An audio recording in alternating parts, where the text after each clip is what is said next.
Nawala yung ulo ng ibon. Hindi po nakatupi lang. Ayan.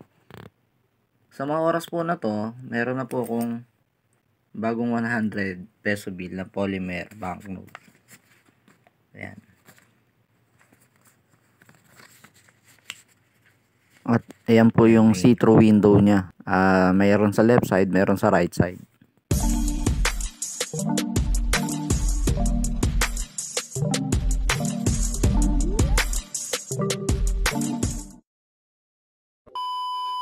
Nagkaroon na tayo ng 100. Ang last vlog natin tungkol sa polymer banknote ay 50 pesos. Ito, may 100 na tayo. Sa design sa likod, wala namang pinag-iba sa 100 halos, kundi ito nga lang, dahil polymer na nga siya. Yan, made of plastic na halos. Mas matibay kaysa sa mga ibang nagdaang ano. At ito, kukunin ko yung 50 pesos. Ang hirap mag-vlog pagka isang kamay. Dalo, kunin ko na nga. Wait lang. So ito, nakuha ko na sa wallet. At yung 50 pesos ko ay dalawa na. Ayan. Although marami naman na lumabas na ito ngayon, pero isa sa tayo sa mapalad na magkaroon na ng ganito ngayon. Galing nga rin pala ito kay paring Onad, Leonard Taiko. At yan, dalawang 50 pesos na. Kung tutusin tatlo na sana yan. Kaya lang, yung isa kasi na kinakainan ko, gustong gusto niya, kaya ibinigay ko sa kanya yung isa. Nakakatuwa lang din pagmasdan, pagbago. Isipin nyo, nung 2024 pa talaga ito nilikha. Ayun yung mint date niya. Kaya lang, ngayon lang naglalabasan na. Nung January pa to. Dumating sa akin to January, siguro mga January 23. Kaya lang, ngayon lang tayo nagkaroon ng pagkakataon para ma-vlog. Kasi masyado akong busy na itong mga nakalipas na araw. So, ganun din. May tatlong dot. Yung tatlong dot na yan ay stars nga. Ayan. Ganda naman ang pagkakalikha. Gaya nga ng pag-uusapan natin sa pahapyaw na vlog na to tungkol sa meron na tayo ng polymer banknote na 100 bukod dito sa 50 pesos. Ayan, meron na. I-vlog ko naman talaga itong 50 nung nakaraan kung napanood nyo. Ayan. At malamang meron na rin kayong 50. Marami naman na talaga mayroong 100. Kaya lang nga, tinatago nga sa mga wallet sa ngayon. Mga kasamahan ko, nasa wallet pa lang din nila itong mga 100 na to.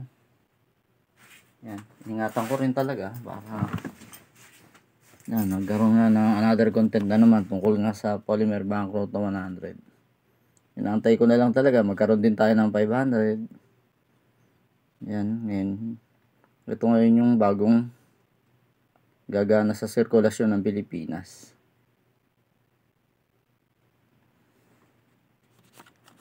Mas na natin yan.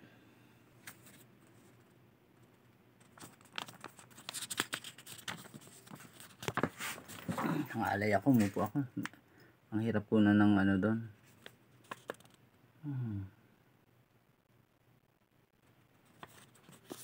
Hirap magkakapo sa liwanag.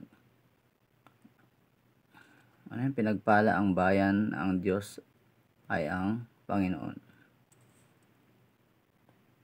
Ferdinand A. Marcos Jr.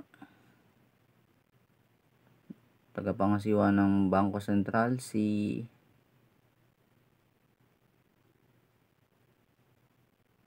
basta yun na yun.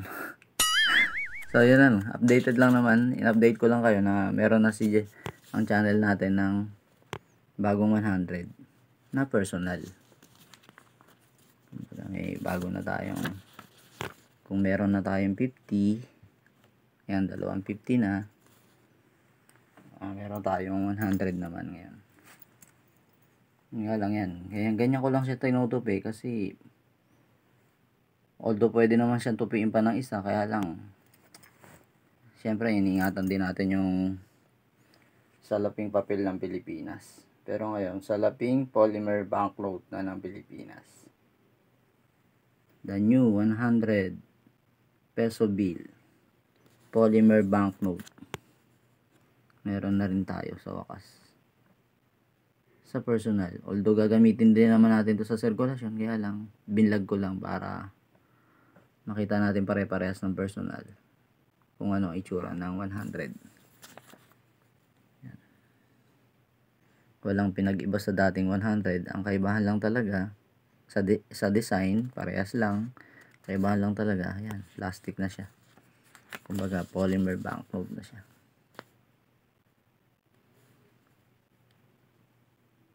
Di wow. Alam niyo po ba kung anong oras na ngayon? Ayan. 11:25 na ng gabi. At ako ay nagbablog pa. Nakakatuwa din naman no? Yung features ng mga pera na to.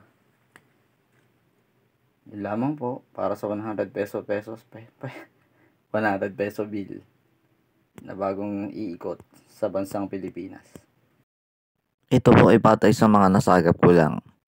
Kaya daw pinalitan yung 500 peso bill o kaya itong mga polymer banknote ay para matanggal nga si Ninoy.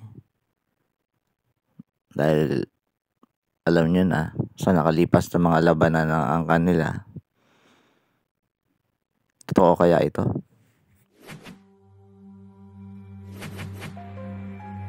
Just come John.